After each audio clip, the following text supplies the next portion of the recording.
తెలంగాణలో ఎన్నికల హీట్ వచ్చేసింది. విమర్శలకు ప్రతి విమర్శలు చేస్తున్న పరిస్థితి నెలకొంది. వచ్చే ఎన్నికల్లో తామే అధికారంలోకి వస్తామంటూ ప్రతిపక్ష పార్టీలు ఆశాభావాన్ని వ్యక్తం చేస్తోంది. అదే కర్ణాటక ఎన్నికల ఫలితాలతో కాంగ్రెస్ ఫుల్ జోష్లో ఉంది. కర్ణాటక ఫలితాలే తెలంగాణలోనూ రిపీట్ అవుతున్నాయంటున్న టీపీసీసీ ఉపాధ్యక్షులు నిరంజన్తో మా ప్రతినిధి ప్రవీణ్ ఫేస్ టు ఫేస్. తెలంగాణలో ఎన్నికల హీట్ అనేది వచ్చేసింది. అయితే ఇప్పటికే ప్రతి పార్టీలు కూడా విమర్శలకు ప్రతి విమర్శలు చేసుకున్న పరిస్థితి అయితే నెలకొంది. అయితే ఇప్పటికే చూసుకున్నట్లయితే ఒకవైపు కర్ణాటక ఎన్నిక ఫలితాల్లో ఫుల్ జోష్లో ఉంది కాంగ్రెస్ పార్టీ. అయితే ఇప్పటికే తాజా పరిణామాలన్నీ రాష్ట్రంలో అయితే చోటు చేసుకున్న పరిస్థితి అయితే ఉంది. అయితే ఇప్పటికే ప్రస్తుతం వీటి గురించి అంతా మాట్లాడడానికి టీపీసీసీ సీనియర్ ఉపాధ్యక్షులు నిరంజన్ ఉన్నారు. వారితో మాట్లాడే ప్రయత్నం చేద్దాం. సార్ చెప్పండి, ఇప్పటికే ఈ తెలంగాణ ఇప్పుడు దశాబ్ది ఉత్సవాలు అనేది కాంగ్రెస్ కేసీఆర్ బీఆర్ఎస్ పార్టీ ఒక అంగరంగ వైభవంగా చేస్తుంది. అయితే ఈ నేపథ్యంలో కేసీఆర్ వల్లనే తెలంగాణ వచ్చింది. అయితే కేసీఆర్ గురించి మాట్లాడే స్థాయి ఏ పార్టీ నేతలకు కూడా లేదు అంటూ జగదీష్ రెడ్డి అన్నారు. దీనిపై మీ కామెంట్. జగదీష్ రెడ్డి గారి గురించి కర్త దర్త కేసీఆర్ అనుకుంటున్నాడు కాబట్టి ఆయన అలా చెప్పుకుంటున్నాడు. యావత్ ప్రపంచానికి తెలుసు తెలంగాణ ఎవరి వలన వచ్చిందనే మాట. తెలంగాణ సోనియా గాంధీ గారి పట్టుదలతో ఇక్కడి పిల్లలు యువకులు ఆత్మహత్యలు చేసుకుంటే ఆమె హృదయం చలించి ఎట్లయినా తెలంగాణ ఇవ్వాల్సిందనే ఒక దృఢ నిశ్చయానికి వచ్చి ఆమె చర్యలు తీసుకున్నందుకే యూపీఏ చైర్పర్సన్ గా తెలంగాణ సాధ్యమైంది. ఒకవేళ కేసీఆర్ వల్లనే తెలంగాణ వచ్చి ఉంటే కేసీఆర్ అనేది తెలంగాణ బిల్ పాస్ అయిన తర్వాత యావత్ కుటుంబంతో సహా సోనియా గాంధీ గారికి దగ్గరికి వెళ్ళేసి కృతజ్ఞతలు తెలపాల్సినటువంటి అవసరమే లేదు. కేసీఆర్ అనేది తెలంగాణ ఏర్పాటుకు ముందు నాకు అనేది ఎటువంటి పదవి అవసరం లేదు, తెలంగాణ వస్తే చాలు అనే మాట చెప్పడం జరిగింది. తర్వాత తెలంగాణ వస్తే నేను కాంగ్రెస్ లో మెర్జ్ అవుతాననే మాట కూడా ఆయన మా కాంగ్రెస్ అప్పట్లో ఉన్నటువంటి దిగ్విజయ్ సింగ్ గారితో కానీ ఇతర నేతలతో కూడా వారు చెప్పడం జరిగింది. కానీ తెలంగాణ ఏర్పడిన తర్వాత ఆయన తన మాటను మార్చడం జరిగింది. ప్రజల్లో నేనే తెలంగాణ కేసీఆర్ మాటకారి, ఆ మాటకారి తనంతో అనేది ప్రజలను మభ్యపెట్టడం జరిగింది. దాంతో అనేది టీఆర్ఎస్ పార్టీ అధికారానికి రావటం జరిగింది.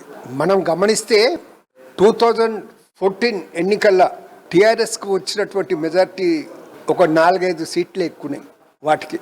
కానీ అధికారంలోకి వచ్చిన తర్వాత ఆ అధికారంతో తృప్తి పడకుండా ప్రతిపక్షం లేకుండా చేసుకునే పద్ధతిలో అనేది ఆయన ఇతర పార్టీల నాయకులను తమ పార్టీలో చేర్చుకోవడం జరిగింది. ఆయన ముఖ్యమంత్రి కావటానికి ముందు ఒకవేళ తెలంగాణ వస్తే దళితుడినో మైనార్టీనో ముఖ్యమంత్రిని చేస్తానన్నాడు. కానీ తెలంగాణ ఏర్పడిన తర్వాత ఎన్నికలు వచ్చిన తర్వాత తనకు కొద్దిగా మెజార్టీ వచ్చింది కాబట్టి ఆ మాటను మరిచి అనేది అతడు తాను స్వయంగా ముఖ్యమంత్రి అనేది కావటం జరిగింది.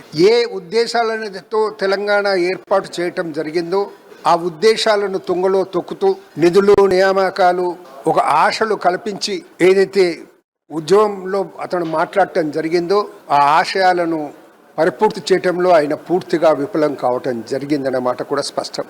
సో ప్రజలు 2 సార్లు అధికారం వారికి ఇచ్చిన తర్వాత ఇప్పుడు వాస్తవ పరిస్థితుల్లోకి తెలుసుకోవటం జరిగింది. కేసీఆర్ గారి నిజస్వరూపం తెలుసుకోవటం జరిగింది. వాళ్ళ కూతురు అనేది లిక్వర్ దందాలో పూర్తిగా కూరుకుపోయి ఉంది. ఉద్యోగాలు యువతకు వస్తుంది అనుకుంటే మొన్న పబ్లిక్ సర్వీస్ కమిషన్ ఎగ్జామ్స్లో ఏ విధంగా అనేది లొసుగులు అనేది బయటపడ్డావో మనం చూసాం. కేటీఆర్ గారు కొట్టిపారేయటం జరిగింది. 2-3 చేసిన తప్పుతోటి బయటపడ్డామని. ఇప్పుడు చూస్తే 43-40 మందికి మించి అనేది రోజుకి 2 పెరుగుతా పోతా ఉన్నారు అరెస్టులు. సో ఇంకా ముందుకు పోయిన తర్వాత ఎంతవరకు అనేది అది ఇంకా ఎంత విస్తృతమవుతుందో ఆ కేసు అనేది మనకు తెలియదు. సో రేపు అనేది ప్రజలు అనేది ఆయన నిజస్వరూపాన్ని తెలుసుకున్నారు. ఏ విధంగానైతే కర్ణాటకలో కాంగ్రెస్ పార్టీ అధికారంలోకి వచ్చిందో అదే రకంగా ఇక్కడ కూడా కాంగ్రెస్ పార్టీ అనేది సోనియా గాంధీ గారిపై ఉన్న విశ్వాసంతో ఒక దళితుడు కాంగ్రెస్ పార్టీ అఖిల భారత కాంగ్రెస్ నాయకుడు ఉన్నారు, అధ్యక్షుడిగా ఉన్నారు.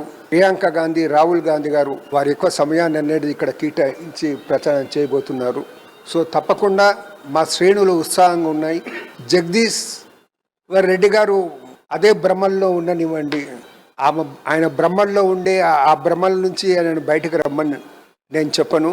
కానీ కాంగ్రెస్ పార్టీ అధికారంలోకి 2023 ఎన్నికల్లో గెలిచిన తర్వాత ఆ భ్రమలు తానంతట తానే వీడిపోతాయి. మన రాష్ట్రంలో కూడా అదే విధంగా కాంగ్రెస్ నాయకులు కలిసి కట్టుగా పనిచేసేసి విజయాన్ని సాధిస్తారనే విషయంలో ఎటువంటి డౌట్ లేదు. ఇప్పటికే చూస్తున్నట్లయితే ఒక కర్ణాటక ఎన్నిక ఫలితాలు ఏదైతే యూనిట్గా ఉండి అక్కడ సక్సెస్ సాధించామో అదే దిశలో అయితే ఇక్కడ కూడా మేము అడుగు వేస్తున్నాం. ఎట్టి పరిస్థితుల్లో కూడా మేము వచ్చే ఎన్నికల్లో మాత్రం ఇక్కడ తెలంగాణలో కాంగ్రెస్ పార్టీ అధికారంలోకి వస్తుందంటూ కూడా టీపీసీ సీనియర్ ఉపాధ్యక్షులు నిరంజన్ రెడ్డి చెప్పారు. జర్నలిస్ట్ మల్లేష్తో ప్రవీణ్, అమన్ న్యూస్, హైదరాబాద్.